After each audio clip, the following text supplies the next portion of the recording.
Chapter 68 Self-Actualization, Part 3. Hermione wasn't feeling very nice right now, or good either.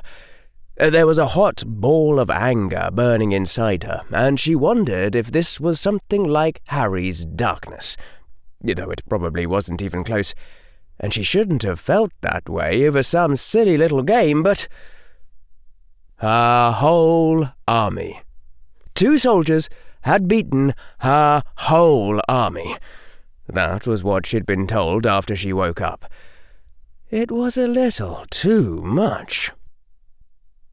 "Well," Professor Quirrell said. From close up, the defense professor didn't look quite as healthy as he had the last time she'd been in his office. His skin looked paler, and he moved a little slower. His expression was as stern as ever, and his gaze as penetrating. His fingers tapped sharply on his desk. Rap, rap. "I would guess that of the 3 of you, only Mr. Malfoy has guessed why I've asked you here." "Something to do with noble and most ancient houses," said Harry from beside her, sounding puzzled. "I didn't violate some kind of crazy law by firing on Daphne, did I?" "Not quite," the man said with heavy irony. "Since Miss Greengrass did not invoke the correct dueling forms, she is not entitled to demand that you be stripped of your house name, although, of course, I would not have permitted a formal duel. Wars do not respect such rules." The defense professor leaned forward and rested his chin on steepled hands, as though sitting upright had already tired him. His eyes gazed at them, sharp and dangerous. "General Malfoy, why did I call you here?" "General Potter against the 2 of us isn't a fair fight anymore," Draco Malfoy said in a quiet voice. "What?" blurted Hermione. "We almost had them. If Daphne hadn't fainted—" "Miss Greengrass did not faint from magical exhaustion," Professor Quirrell said dryly. "Mr. Potter shot her in the back with a sleep hex, while your soldiers were distracted by the sight of their general flying into a wall. But congratulations nonetheless, Miss Granger, on almost defeating 2 chaotic legionnaires with a mere 24 sunshine soldiers." The blood flaming in her cheeks grew a little hotter. That was just... if I'd only figured out he was wearing armor." Professor Quirrell gazed at her from over-touched fingers. "Of course there are ways you could have won, Miss Granger. There always are, in every lost battle. The world around us redounds with opportunities, explodes with opportunities, which nearly all folk ignore because it would require them to violate a habit of thought. In every battle, 1,000 Hufflepuff bones waiting to be sharpened into spears. If you had thought to try a massed finite incantatum on general principles, you would have dispelled Mr. Potter's suit of chainmail and everything else he was wearing except his underwear, which leads me to suspect that Mr. Potter did not quite realize his own vulnerability. Or you could have your soldiers swarm Mr. Potter and Mr. Longbottom and physically wrest their wands from their hands. Mr. Malfoy's own response was not what I would term well-reasoned, but at least he did not wholly ignore his 1,000 alternatives." A sardonic smile. "But you, Miss Granger, had the misfortune to remember how to cast the stunning hex And so you did not search your excellent memory for a dozen easier spells that might have proved efficacious. And you pinned all your army's hopes on your own person, so they lost spirit when you fell. Afterward, they continued to cast their futile sleep hexes, governed by the habits of fighting that had been trained into them, unable to break the pattern as Mr. Malfoy did. I cannot quite comprehend what goes through people's minds when they repeat the same failed strategy over and over. But apparently it is an astonishingly rare realization that you can try something else. And so, the Sunshine Regiment was wiped out by 2 soldiers. The defense professor grinned mirthlessly. One perceives certain similarities to how 50 Death Eaters dominated all of magical Britain, and how our much-loved ministry continues in its rule. The defense professor sighed. Nonetheless, Miss Granger, the fact remains that this is not the first such defeat for you. In the previous battle, you and Mr. Malfoy united your forces, and yet you were fought to a standstill, so that you and Mr. Malfoy had to pursue Mr. Potter onto the roof. The Chaos Legion has now demonstrated, twice in succession, military strength equal to both other armies combined. This leaves me no choice.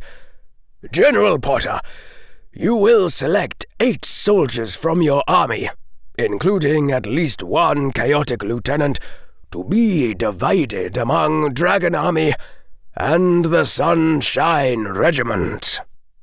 What? Hermione burst out again.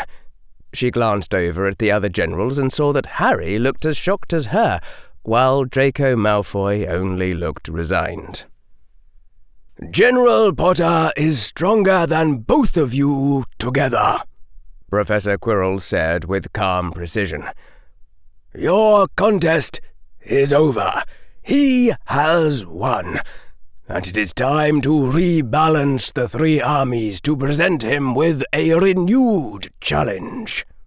Professor Quirrell, said Harry. I didn't...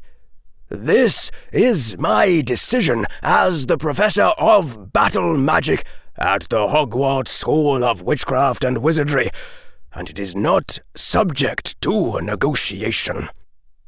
The words were still precise, but the look in Professor Quirrell's eyes chilled Hermione's blood, even though he was glaring at Harry, and not at her.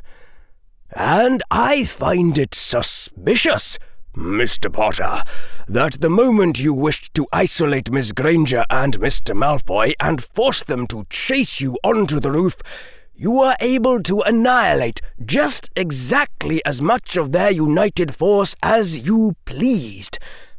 Indeed, that is the level of performance I expected of you since the start of this year, and I am annoyed to discover that you have been holding back in my classes this entire time.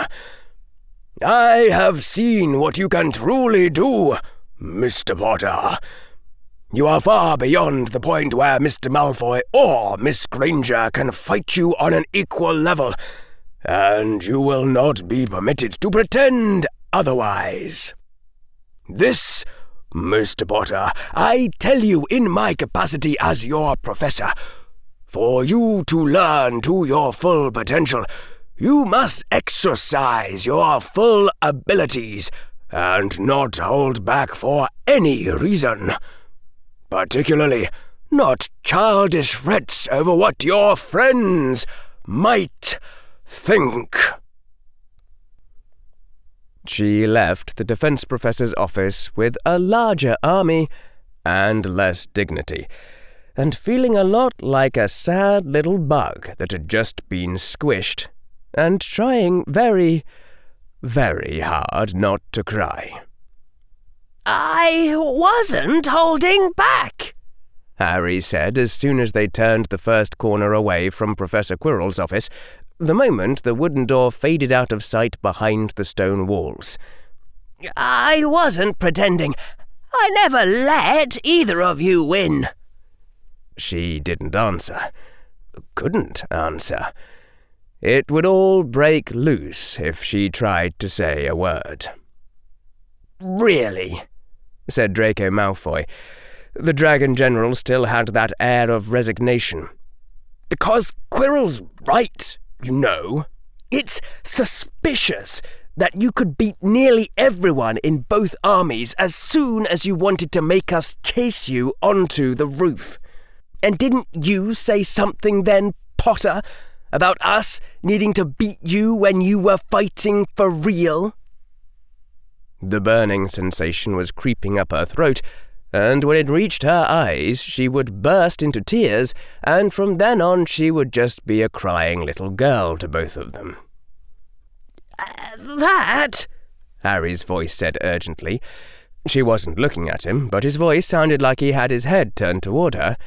"That was... I tried a lot harder that time. There was an important reason. I had to, so I used a whole bunch of tricks I'd been saving up and—" She had always been trying her hardest, every time. "And I let out a side of myself I wouldn't usually use for something like a defense class." So, if she ever got close to winning against Harry when it really mattered, he could just go into his dark side and crush her. Was that it? Of course it was. She couldn't even look Harry in the eyes when he was being scary. How had she ever thought she could beat him for real? The corridor forked, and Harry Potter and Draco Malfoy went left toward a staircase that climbed to the second floor, and she went right instead. She didn't even know where that passage went, but right now she'd rather be lost in the castle. "Excuse me, Draco," said Harry's voice, and then there was a pattering of footsteps behind her. "Leave me alone," she said. It came out sounding stern, but then she had to shut her mouth and press her lips together tightly and hold her breath to stop it all from coming out. That boy just kept on coming and ran around her and put himself in front of her because he was stupid that way, and Harry said, his voice now a high and desperate whisper, "I didn't run away when you were beating me in all my classes except broomstick riding." He didn't understand, and he would never understand. Harry Potter would never understand, because no matter what contest he lost, he would still be the boy who lived. If you were Harry Potter and Hermione Granger was beating you, then it meant everyone was expecting you to rise to the challenge. If you were Hermione Granger and Harry Potter was beating you, that meant you were just no one. "It's not fair," she said. Her voice was shaking, but she wasn't crying yet. Not yet. "I shouldn't have to fight your dark side. I'm only 12. That was what she thought then. "I only used my dark side once, and that was when I had to." "So, today you beat my whole army, being just Harry." She still wasn't crying yet, and she wondered what her face looked like right now. If she looked like an angry Hermione or a sad one. Harry said. His voice got a little lower. "I wasn't really expecting to win that time. I know I said I was invincible, but that was just to try to scare you. I really just thought we'd slow you down for a bit." She started walking again. Walked right past him. and as she passed, Harry's face tightened up like he was going to cry. "Is Professor Quirrell right?" came a high, desperate whisper from behind her. "If I have you for a friend, will I always be afraid to do better because I know it will hurt your feelings? That's not fair, Hermione." She took a breath and held it and ran, her feet pattering across the stone as fast as they could, running as fast as she dared with her vision all blurry, ran so that no one would hear her, and this time Harry didn't follow. Minerva was going over the Transfiguration parchment due Monday, and had just marked down to negative 200 points a fifth-year parchment with an error that could have potentially killed someone. During her first year as a professor, she'd been indignant at the folly of older students. Now she was just resigned. Some people not only never learned, they never noticed that they were hopeless. They stayed bright and eager and kept on trying. Sometimes they believed you when you told them, before they left Hogwarts, that they must never try anything unusual, give up free transfiguration, and use the art only through established charms. And sometimes they didn't. She was in the middle of trying to unravel a particularly convoluted answer when a knock at the door disrupted her thoughts. And it wasn't her office hours, but it had only taken a very short time as head of Gryffindor House for her to learn to suspend judgment. You could always deduct house points afterward. "Come in," she said in a crisp voice. The young girl who entered her office had clearly been crying, and then afterward had washed her face in hopes it wouldn't show. "Miss Granger," said Professor McGonagall. It had taken her a moment to recognize that face, with its eyes reddened and cheeks puffed. "What happened?" "Professor," said the young girl in a wavering voice, "you said that if I was ever worried or uncomfortable about anything, I should come to you at once." "Yes," said Professor McGonagall. "No, what happened?" The girl started to explain. Hermione stood still, and the stairs turned around her, a revolving helix that shouldn't have taken her anywhere at all, and instead bore her continuously upward. Hermione thought it seemed like the enchantment of the endless stair, which had been invented in 1733 by the wizard Aram Sabeti, who lived on top of Mount Everest in the days when no muggles could climb it. Only that couldn't be right, because Hogwarts was much older. Maybe the enchantment had been reinvented? She should have been frightened. Should have been nervous about her second meeting with the headmaster. She was, in fact, frightened and nervous about her second meeting with the headmaster. Only Hermione Granger had been thinking. She had been thinking a lot, after she hadn't been able to run any further and had slid down against the wall with her lungs on fire, thinking while she curled up in a ball with her back against the chilly stone wall and her legs drawn up and crying. Even if she lost to Harry Potter, she was never, ever going to lose to Draco Malfoy. That was just totally, absolutely unacceptable, and Professor Quirrell had praised General Malfoy for not ignoring his 1,000 alternatives. And so, after Hermione had cried herself out, she had thought of 14 other spells she should have tried against Harry and Neville, and then she'd started wondering if she might be making the same sort of mistake about other things. And that was how she'd ended up knocking on Professor McGonagall's door. Not asking for help. Right now, Hermione didn't have any plans she could ask for help with. Just telling Professor McGonagall everything. Because, when she'd thought of it, that had seemed like one of the 1,000 alternatives that Professor Quirrell had been talking about. and she told Professor McGonagall about how Harry Potter had changed since the day the Phoenix had been on his shoulder, and about how people more and more seemed to see her as just something of Harry's, and how it seemed like Harry was pulling farther and farther away from everyone else in their school year and went around with a sad air sometimes, like he was losing something, and she didn't know what to do anymore. And Professor McGonagall had told her that they needed to talk to the headmaster. And Hermione had felt worried.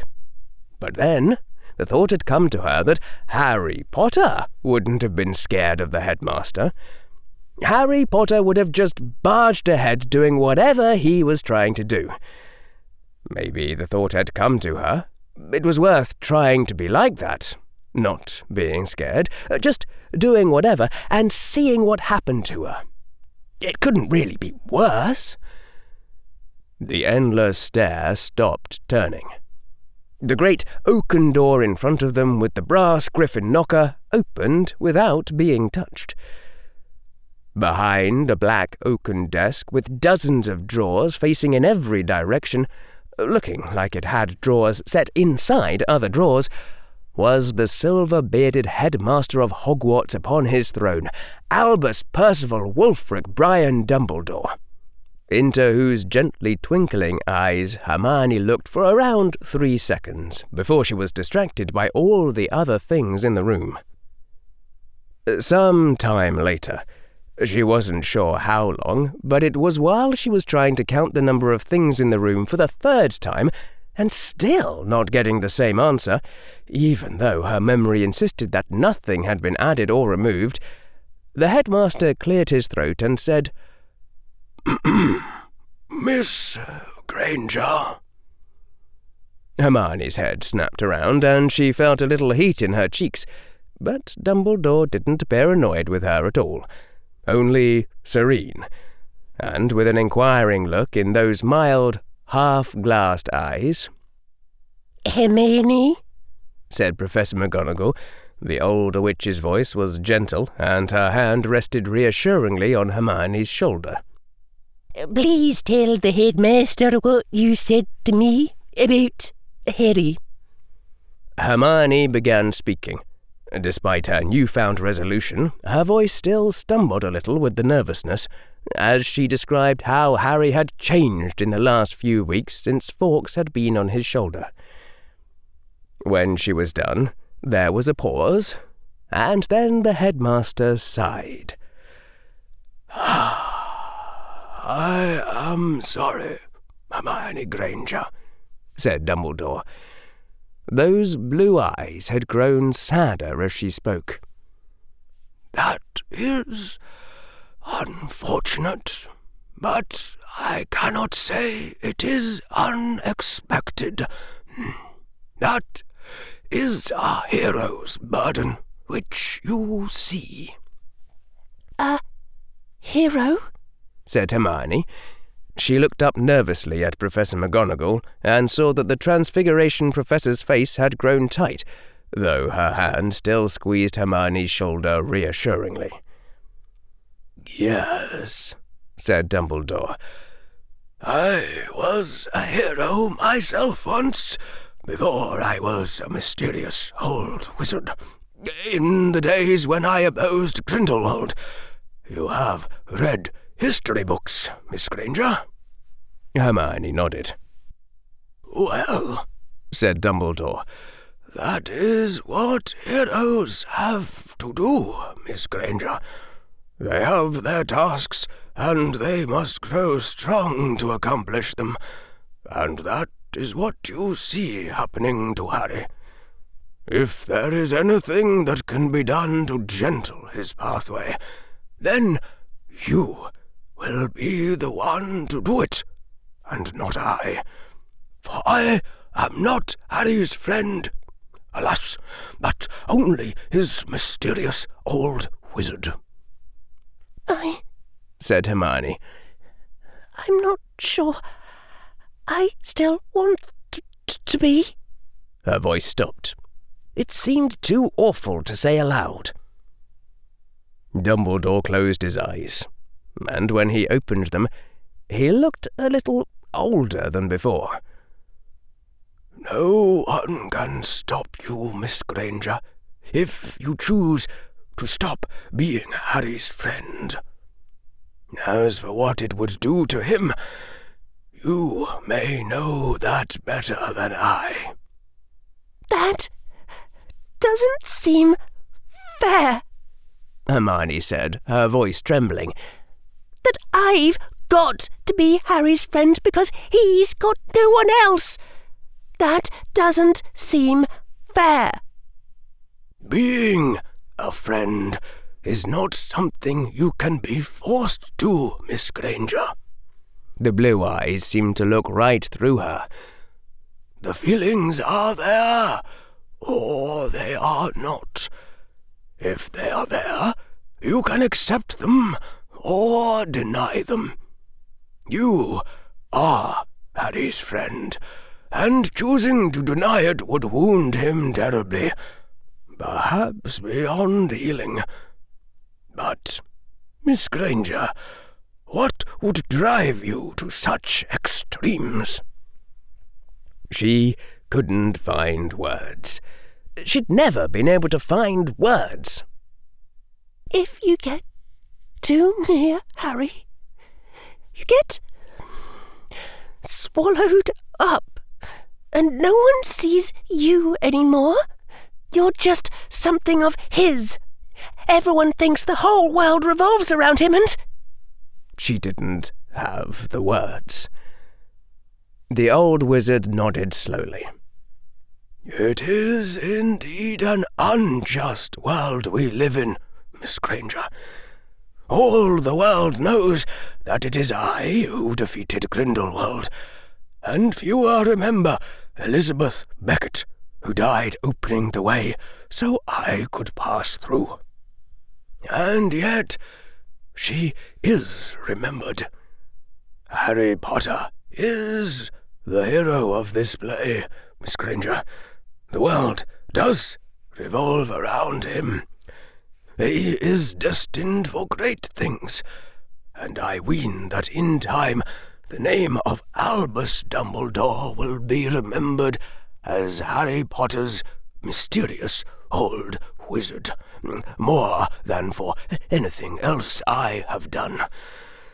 And perhaps the name of Hermione Granger will be remembered as his companion, if you prove worthy of it in your day. For this I tell you true, never will you find more glory on your own than in Harry Potter's company." Hermione shook her head rapidly. "But that's not—" She'd known she wouldn't be able to explain. "It's not about glory. It's about being something that belongs to someone else." "So, you think you would rather be the hero?" The old wizard sighed. "Oh, Miss Granger, I have been a hero and a leader, and I would have been 1,000 times happier if I could have belonged to someone like Harry Potter. Someone made of sterner stuff than I, to make the hard decisions, and yet worthy to lead me. I thought once that I knew such a man, but I was mistaken.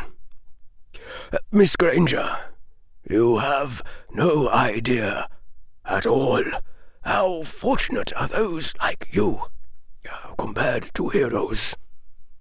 The hot, burning feeling was creeping up her throat again, along with helplessness.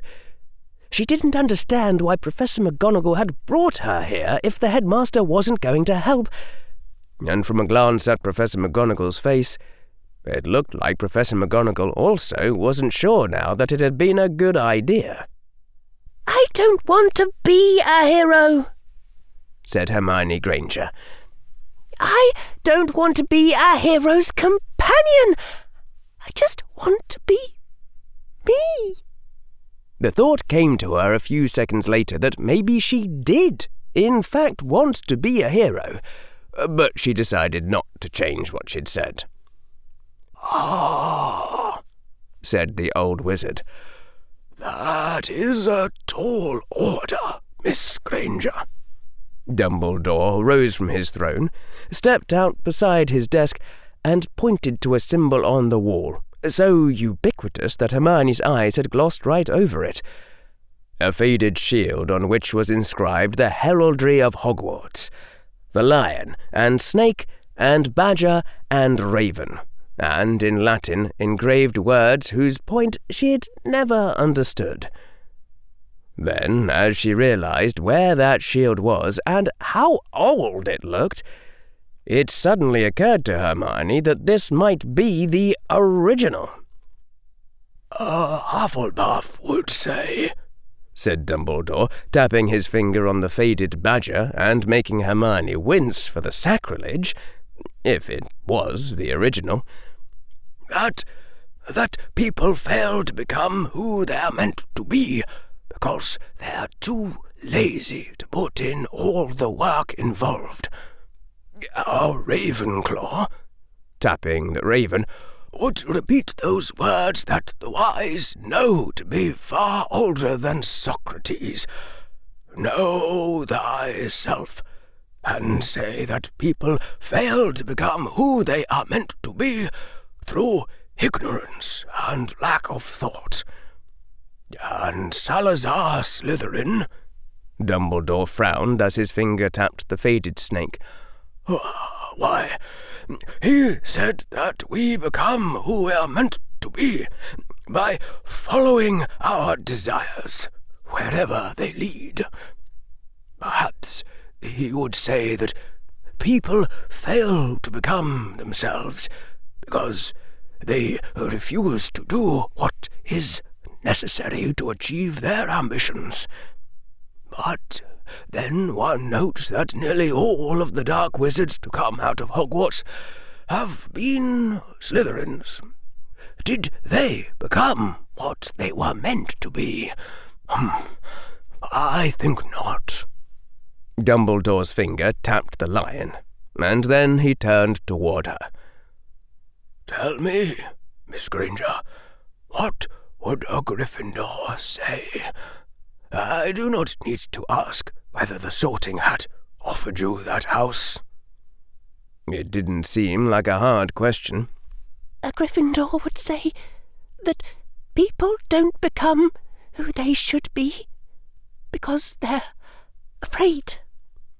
"Most people are afraid, Miss Granger," said the old wizard. "They live their whole lives circumscribed by crippling fear that cuts off everything they might accomplish, everything they might become. Fear of saying or doing the wrong thing, fear of losing their mere possessions, fear of death, and above all, the fear of what other people will think of them. Such fear is a most terrible thing, Miss Granger, and it is terribly important to know that. But it is not what Godric Gryffindor would have said. People become who they are meant to be, Miss Granger, by doing what is right. By doing what is right." The old wizard's voice was gentle. "So, tell me, Miss Granger, what seems to you like the right choice? For that is who you truly are, and wherever that path leads, that is who you are meant to become." There was a long space filled with the sounds of things that could not be counted. She thought about it, because she was a Ravenclaw. I don't think it's right Hermione said slowly. For someone to have to live inside someone else's shadow like that. Many things in the world are not right, said the old wizard. The question is, what is right for you to do about them? Hermione Granger, I shall be less subtle than is usual for a mysterious old wizard, and tell you outright that you cannot imagine how badly things could go if the events surrounding Harry Potter turn to ill. His quest is a matter you would not even dream of walking away from if you knew. What quest? Said Hermione. Her voice was trembling because it was very clear what answer the headmaster was looking for, and she didn't want to give it. What happened to Harry back then? Why was Fawkes on his shoulder? He grew up, said the wizard.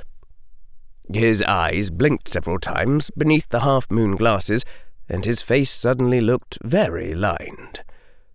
You see, Miss Granger, people do not grow up because of time. People grow up when they are placed in grown-up situations. That is what happened to Harry Potter that Saturday.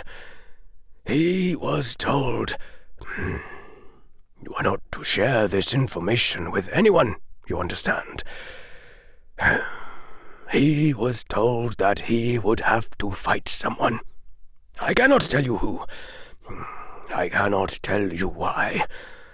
But that is what happened to him, and why he needs his friends.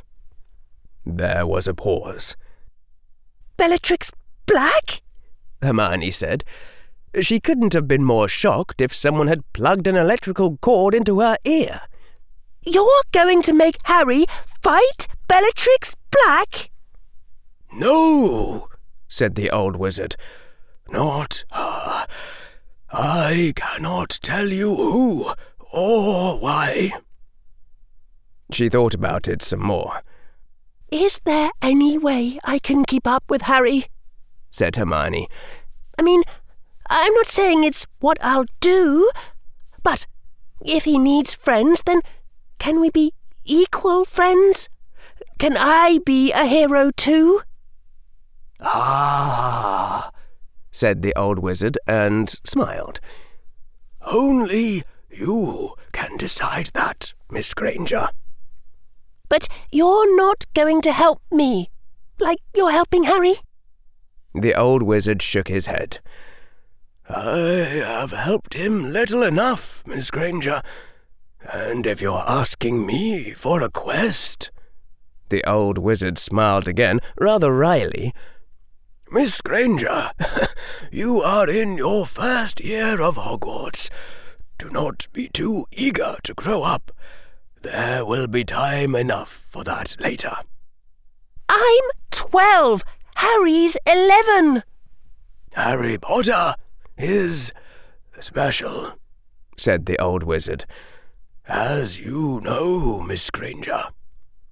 The blue eyes were suddenly piercing beneath the half-moon glasses, and she was reminded of the day of the Dementor when Dumbledore's voice had said inside her mind that he knew about Harry's dark side.